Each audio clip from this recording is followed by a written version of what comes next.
Welcome back. It was the last Christmas these people from Bangalore celebrated. 7 persons died en route to Bangalore after visiting the famous Velankani church to celebrate Christmas. A horrific accident on the highway near Krishnagiri early this morning claimed the life of 7 people.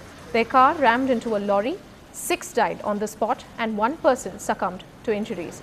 1 lakh rupees compensation has been announced by the Chief Minister of Tamil Nadu to the families, extended families in fact, of the 7 people, including 2 women.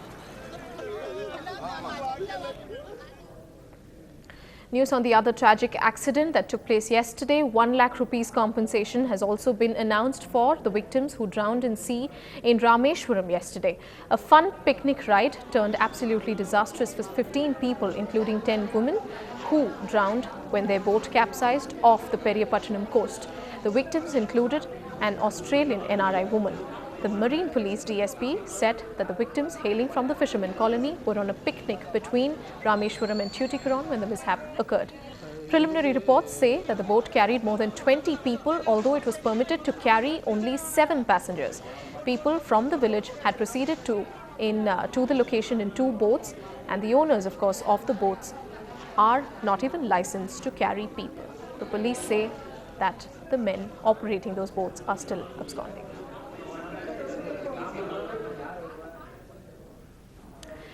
Right, if you are planning to take a flight, be sure that it's not early morning because the fog will test the pilot of your flight. And despite that, if you are stranded at the airport, imagine no food for several hours or proper place to stay because of deficient service by the airline, then well, watch this report because Bertilla tells you how you can rightfully fight such a situation.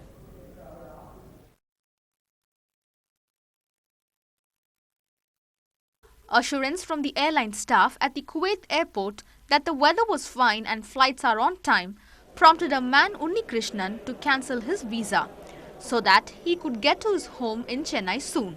But heavy fog disrupted services and the stranded traveller was not compensated with food or accommodation. He later took the matter to the Consumer Court. The complaint has both the parties entered appearance. After perusing the entire records, the firm awarded a sum of rupees 50,000 as mental agony and 2,000 rupees for compensation. But experts feel both sides should clarify the consequences of the possible change in plans to avoid disruption in their travel.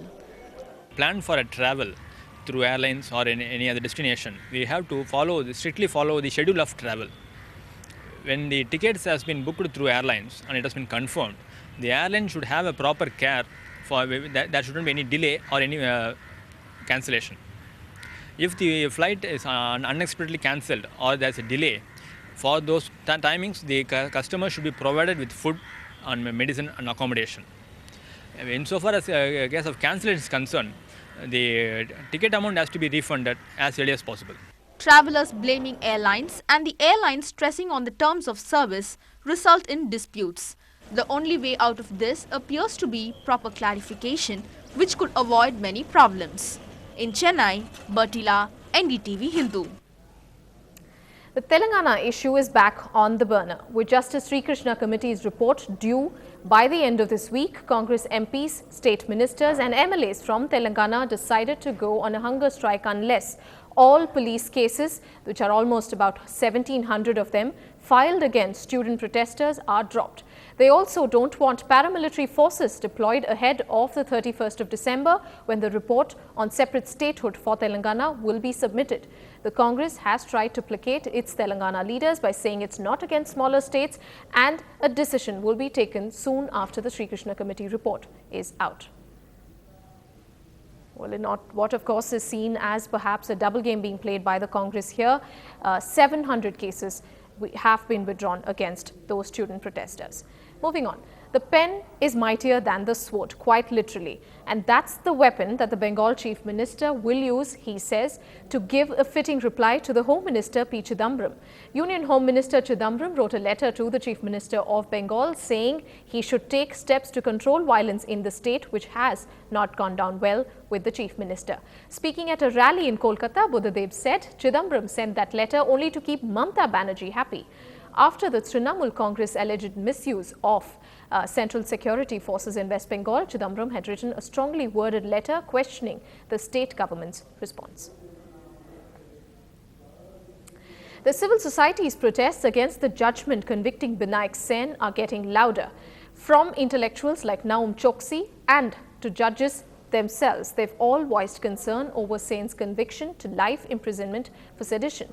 His supporters say that there was little evidence to prove that he entered into a conspiracy with the Maoists, that they demanded Sen be freed on bail immediately. All right, it's never too late to marry. At 84, Playboy magazine founder turns bridegroom for the third time. And as the Margari stage comes alive with classical dancers, here's a simple way to comprehend the rhythms and the ragas. That's coming up.